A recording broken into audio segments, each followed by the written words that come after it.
Olá, seja bem-vindo ao podcast do Lobo e Lira.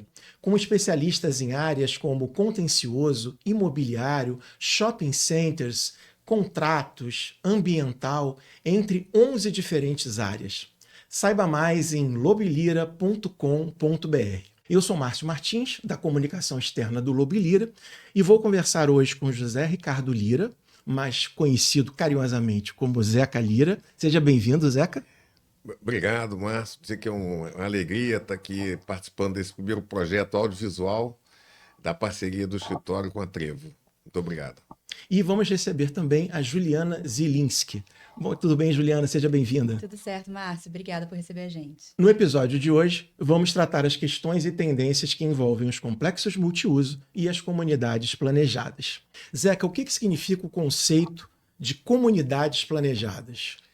Comunidade planejada é um modelo de negócio do setor imobiliário. Não é propriamente um instituto jurídico, ele compreende basicamente dois tipos de negócios: os chamados complexos multiuso e os bairros planejados. Nos dois casos, são empreendimentos imobiliários que procuram conjugar numa mesma área diferentes negócios. Por exemplo, um shopping center com uma torre hoteleira e uma universidade, um hipermercado com uma torre, às vezes, residencial também, enfim, diferentes núcleos de interesses reunidos com o propósito de atrair e atender o maior número de pessoas. E esse conceito ele tem repercussões jurídicas? Ele repercussões jurídicas no sentido de que esse tipo de negócio demanda uma estruturação jurídica cuidadosa, especializada, e que vai variar conforme o negócio for um complexo multiuso ou um bairro planejado.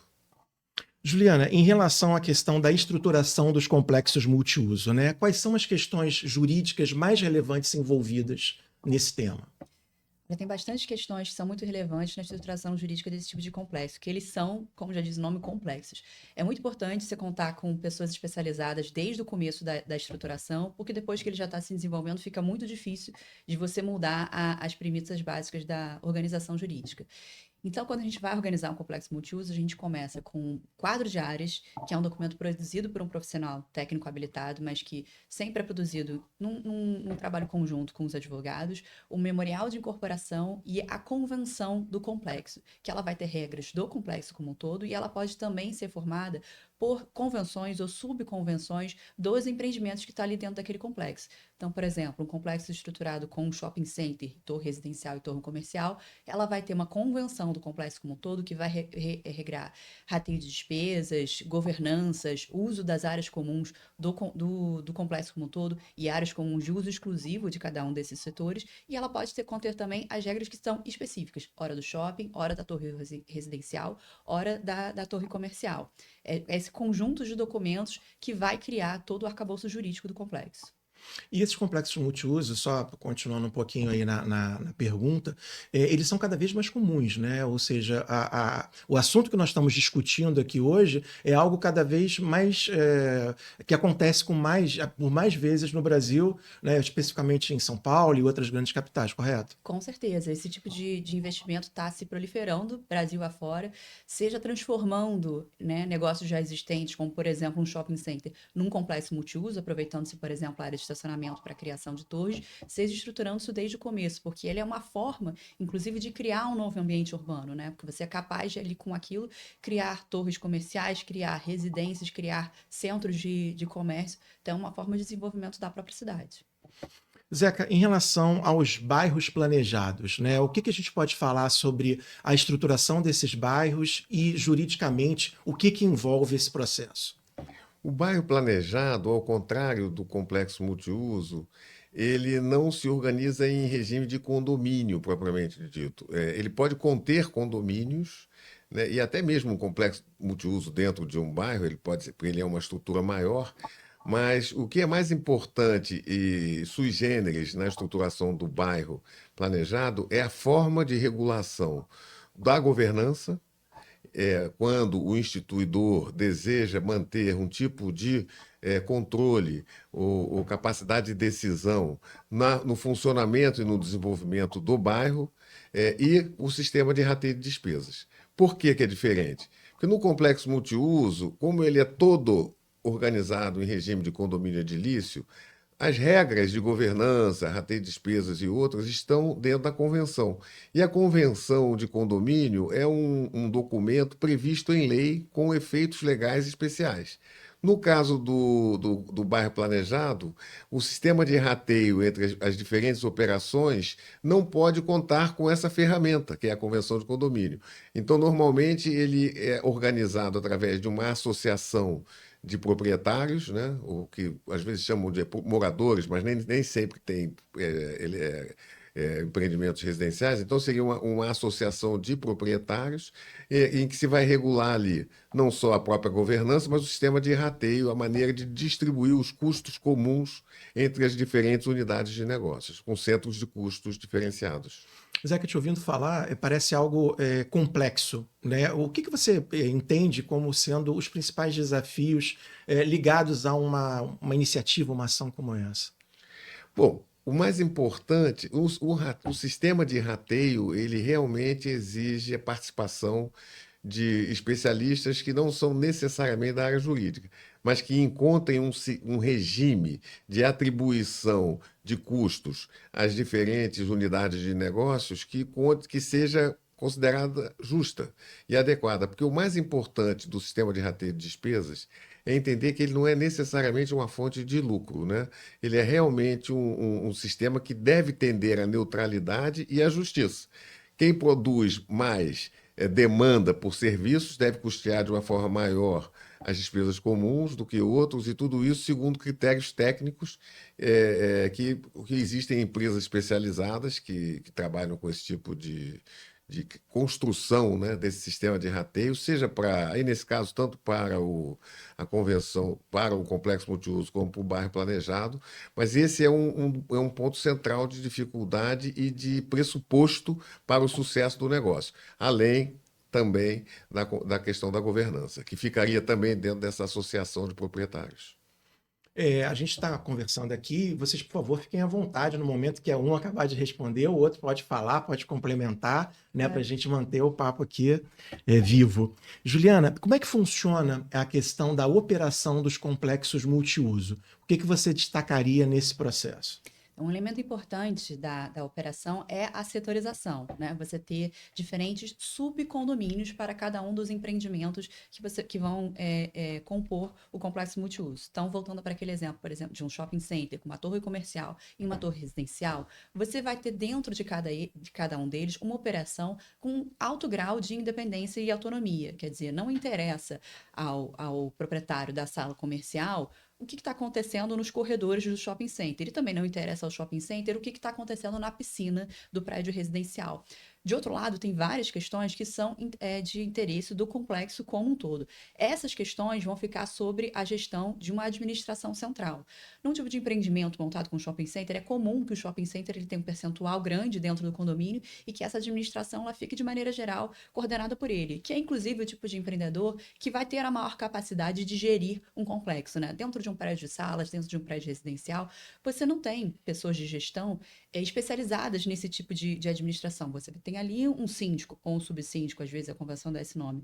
Mas o empreendedor de shopping center, ele tem essa capacidade de gerir um condomínio desse tamanho, com essa quantidade de despesas, com a quantidade de licenças e de cuidados que você tem que ter para fazer essa gestão super complexa. Então, é comum que a convenção atribua ao administrador ou ao empreendedor de shopping centers uma série de responsabilidades e, consequentemente, também uma série de prerrogativas que permitam com que ele exerça de forma justa, econômica, eficiente a gestão daquele complexo. Márcio, por favor, Zeca. Um complemento que eu acho que interessante seria nesses temas de interesse comum extremamente sensíveis. Um deles, né, o tema, seria o estacionamento, por exemplo, que é um elemento essencial para o funcionamento do shopping center, mas as vagas precisam ser compartilhadas, por exemplo, com proprietários de salas, tá certo? E também com o eventual o administrador de um hotel ou coisa do estilo. E essa gestão é um ponto central, que é um elemento, você vai conjugar os interesses setoriais na setorização com interesses gerais, como, por exemplo, a questão do estacionamento e outras também, como a parte de fornecimento de energia e tem coisas desse tipo. Mas o estacionamento é sensível porque ele é um pressuposto também de sucesso do funcionamento do shopping, tá certo? E dos demais empreendimentos. E a questão do rateio dessa despesa é complexa, porque o estacionamento pode ser uma área privativa de propriedade do empreendedor, com direito de uso apenas dos proprietários de sala, pode ser uma área comum, dependendo, para compartilhamento de todos, cada um tendo uma fração das vagas ali contidas, questões que são definidas, inclusive, em razão de fatores tributários de IPTU, se vai ser melhor ser uma área privativa ou se vai ser uma área comum. Então, tem uma complexidade especial nessa questão do estacionamento, que é um verdadeiro empreendimento que convive com todos os demais elementos do complexo multiuso. Isso é uma questão essencialmente de complexo multiuso. O estacionamento, inclusive, às vezes tem a oferta de serviços, né? Tem serviços que são alocados, que funcionam dentro da área de estacionamento. Eu ia chegar aí, você foi mais rápido, mas eu queria entender, porque assim, vocês trazendo para a gente, né? Leigamente falando, dá essa impressão, né? Você tem uma torre residencial, você tem uma torre de escritórios, você tem um shopping center. Devem ser inúmeros os conflitos. Se a gente pudesse, de repente, esmiuçar um pouco isso, detalhar um pouco mais, né? De que tipo de conflitos surgem num complexo dessa dimensão e do tamanho que os complexos hoje são no Brasil, no exterior já eram, mas aqui no Brasil cada vez mais. O que a gente pode falar um pouco de mais detalhamento sobre o que surge aí nessa administração, digamos assim? Na minha experiência pessoal, com o atual estágio de estruturação, não tem havido assim, tantos problemas, digamos assim, de dúvidas entre o que é atribuído à torre de apartamentos, à torre de salas ou ao shopping, nesse exemplo que a Juliana está trazendo. Eu não tenho assim visto tanto isso. Agora, de qualquer maneira, na convenção que regula o complexo multiuso, é comum ter um mecanismo de governança através onde o empreendedor, instituidor do shopping ou do supermercado, ou quem for o instituidor, ele acaba tendo um controle maior com relação à capacidade, o peso do voto em assembleias. E você vai distinguir matérias que são de interesse exclusivo de um setor. E essas são decididas somente pelos condôminos daquele setor. E matérias que são de interesse comum a 2 setores ou a todos os setores, por exemplo, aos 3 setores. E aí, em caso de uma deliberação que envolva o interesse coletivo de todos, tá certo? Na estruturação, e daí a Juliana tem razão quando diz que é fundamental que isso venha desde o começo, porque depois não tem como modificar e consertar, que na estruturação você tem um mecanismo de governança que não gere insegurança e que você tenha alguém que vai vencer, em regra, na convenção, na assembleia, que seria, por exemplo, o empreendedor que tem a expertise para melhor gerenciar esse tipo de negócio. Os empreendimentos que, né, tem alguns empreendimentos que foram formados no passado e que não se tomavam os cuidados, né, não se tinha, lá nos anos 80, nos anos 90, a visão de que esses empreendimentos eles dariam certo, eles têm uma grande dificuldade de desenvolvimento. Então, por exemplo, um empreendimento que foi formado com um shopping, com um hipermercado e uma torre, sem a reserva das prerrogativas do empreendedor, ele pode ter um potencial construtivo capaz de que seria capaz de gerar muito lucro e de melhorar o empreendimento como um todo. Você, por exemplo, fazer uma expansão do supermercado, transformar o supermercado num shopping, seria de interesse, às vezes, dos salistas ou dos residentes, mas você não consegue fazer isso porque, para você mudar aquela estruturação condominial sem ter sido feita a reserva de prerrogativas para o empreendedor, você precisaria de unanimidade. E quando você está falando de um prédio pulverizado, isso se torna virtualmente impossível. Então, existem empreendimentos que ficaram engessados por essa falta de cuidado no passado. Bem interessante. Juliana, continuando em você, é possível, né, viável a construção, a criação de um bairro planejado em área adjacente, onde já exista um shopping center há muito tempo? Com certeza, o shopping center, inclusive, ele pode funcionar como uma âncora de um bairro planejado, né? Que o shopping center ele já vai oferecer para a construção, desenvolvimento de um bairro ali ao redor, várias das comodidades que são necessárias, né? Hoje em dia o shopping center, inclusive, ele tem farmácias, tem centro, às vezes tem centro médico, tem supermercado, muitos dos elementos que são necessários para você conseguir formar um bairro. Então, Brasil afora, aí com certeza tem empreendimentos, tem bairros planejados ou complexos multiusos que são construídos no entorno do shopping propositalmente, pensando-se no desenvolvimento que o shopping já trouxe para aquela área. Juridicamente, é complexo esse processo? Ou seja, mesmo já existindo a área, há de se tomar determinados cuidados, há questões jurídicas que precisam ser observadas na construção, no desenvolvimento desse bairro? Vai depender de como você está estruturando esse bairro, tá? Se você, por exemplo, tem um loteador que está querendo construir um loteamento no entorno daquele shopping, ele precisa fazer uma parceria com o empreendedor do shopping para ter certeza que aquele shopping vai continuar existindo, se ele vai vender isso para os adquirentes de lote. Por outro lado, se você vai formar um complexo multiuso, é o próprio empreendedor do shopping que vai liderar esse processo. E aí ele tomando todos os cuidados que a gente está falando desde o começo, né? Com quadro de áreas, memorial de incorporação, convenção de condomínio, com certeza é perfeitamente possível de fazer uma estrutura juridicamente segura e destinada a dar origem ao empreendimento de sucesso. E seguindo na mesma toada, na mesma direção, Zeca, onde já existe um shopping center, é possível, e quais são os desafios, quais são as questões envolvidas no desenvolvimento e construção de um complexo multiuso? Né? Porque isso também às vezes é visto. O shopping center nasce, está ali há muitos anos e de repente começam a vir outros empreendimentos no entorno. Às vezes do próprio empreendedor, digamos assim. Isso também é algo delicado, complicado em termos jurídicos? O que acontece? O shopping pode estar lá há anos, desde os anos 80, e só tem o shopping funcionando com uma área descoberta de estacionamento, por exemplo, e o shopping é de propriedade de uma empresa, um empreendedor ou de um grupo de empreendedores, enfim. E aí decidem expandir, criar, transformar aquele negócio em complexo multiuso. Quando a gente fala complexo multiuso, a gente está falando sempre de condomínio edilício, ou seja, vai pegar aquele terreno, aquele perímetro do shopping e estacionamento e vai introduzir ali novos empreendimentos, novos negócios. Nesse caso, existem basicamente duas possibilidades. Eu vou criar novos negócios, mas vou explorar todos em regime de locação.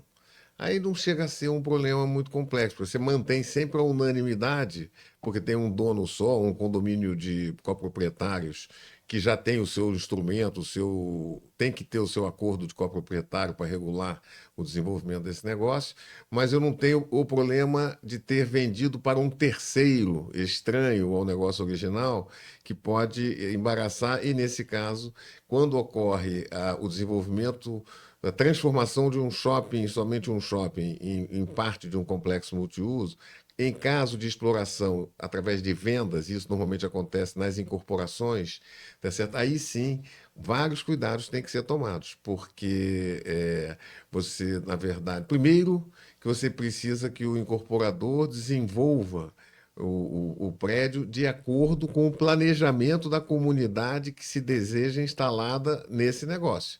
Tá certo? Então, eu quero um prédio vocacionado para um determinado segmento da população e eu preciso que ele seja feito dessa forma.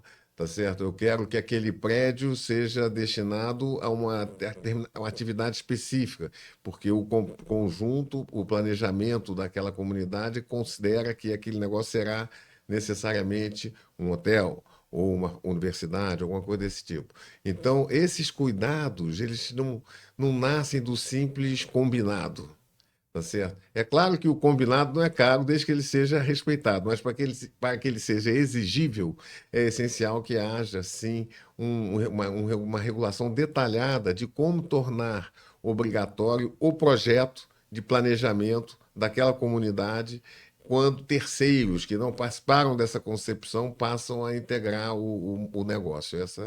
Isso realmente tem dificuldades, exige assim, uma certa experiência acumulada, porque os problemas de alguma forma se repetem, mas tem soluções. E a verdade é que como normalmente é alguma coisa que interessa a todos, tem dado certo. A gente não pode dizer que é um negócio difícil, mas funciona.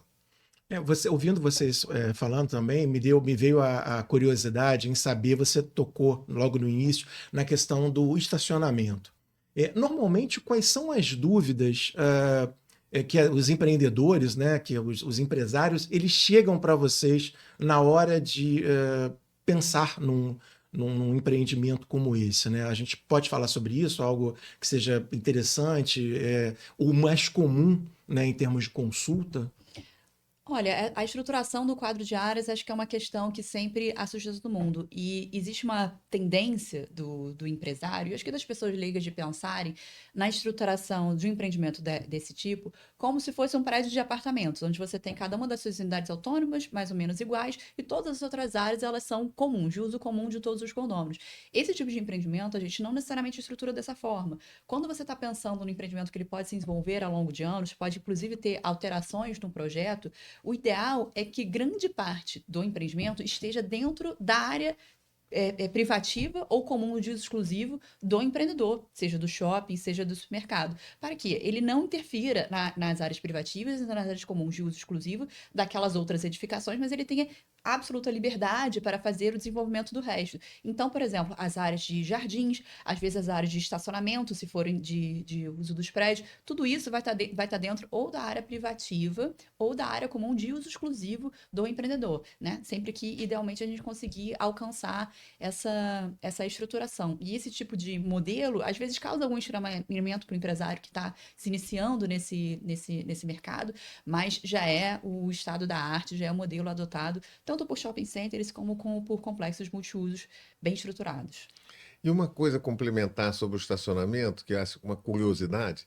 Não, primeiro, uma questão relevante de a pergunta que é feita pelo empreendedor, né? É a questão tributária, porque se ele for uma área comum de uso exclusivo do setor shopping, ou se ele for uma área privativa do setor shopping, não uma área comum, ainda que só do setor, isso pode ter eventualmente uma repercussão tributária no IPTU relevante. Então, isso normalmente existe um estudo de imposto, de tributação, para auxiliar na definição da natureza daquela área. Não é uma solução de prateleira que cabe para todos os empreendimentos, porque é uma matéria em que a legislação que rege é municipal. Então, não é nem sequer é estadual, é municipal. Então, realmente vai variar muito. Esse é um ponto. Outro ponto interessante é que o estacionamento, muitas vezes, é utilizado como ferramenta de governança. Porque como a área ficando privativa do empreendedor, ele pode aumentar a fração ideal do empreendedor no complexo inteiro. E isso pode ser um elemento importante para que ele tenha, por exemplo, a maioria necessária, o quórum qualificado, etc., nas assembleias de interesse do conjunto de todos. Então, o estacionamento é realmente um dos empreendimentos sensíveis, conjugado sempre com a ideia de que ele também precisa atender os demais, né? Sim. Em regime de uso e tal. Então, tem aí uma... Isso sem pedir o rateio de despesas, né? Porque independentemente da classificação que a gente dá para determinada área no quadro de áreas, na medida que ele esteja sendo dedicado para uso comum, não tem problema fazer o rateio de despesas relativas a essa área. Isso também. Tem algum ponto desse tema que a gente não tenha tocado aqui que vocês acham importante reforçar? De complexo multiuso, eu acho interessante falar na questão do potencial construtivo. Porque como ele nasce de um instituidor, tá certo? E que vai convocar outros empresários para participar, o instituidor pode planejar não só a comunidade, como também o desenvolvimento do negócio.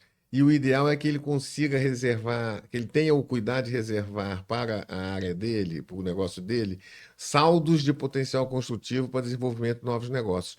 Porque potencial construtivo, embora seja um índice na realidade, ele equivale à propriedade imóvel.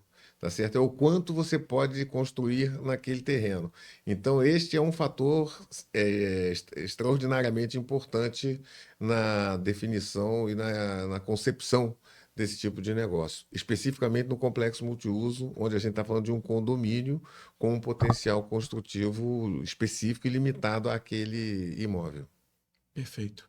Bom, a gente está chegando ao fim da nossa conversa e eu queria abrir também a palavra para vocês deixarem uma última mensagem, né? E aí seja um comentário, alguma coisa que vocês ressaltem sobre o qual a gente conversou hoje, ou apenas uma mensagem mesmo aí de final desse nosso primeiro episódio do podcast do Lobilira. Juliana, quer começar? Só tenho a agradecer pela oportunidade. Eu achei esse tema bastante interessante, muito frutífero. Não deu aqui para cobrir metade dos desafios que a gente enfrenta nesse tipo de estruturação, até porque eles são muito específicos de cada empreendimento. Cada empreendimento traz um desafio novo, para o qual a gente tem que apresentar uma solução nova. E acho que é muito importante saber aquilo que vou frisar de novo, que a gente falou no começo. É muito importante trazer o expert desde o começo da estruturação, porque as soluções que você consegue montar no começo são muito mais úteis e eficientes do que aquelas que você consegue trazer na metade do caminho.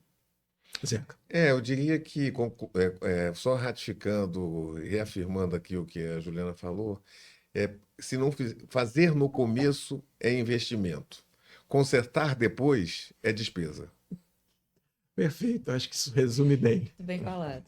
Juliana, muito obrigado. Zeca, muito obrigado. Muito obrigado e até a próxima.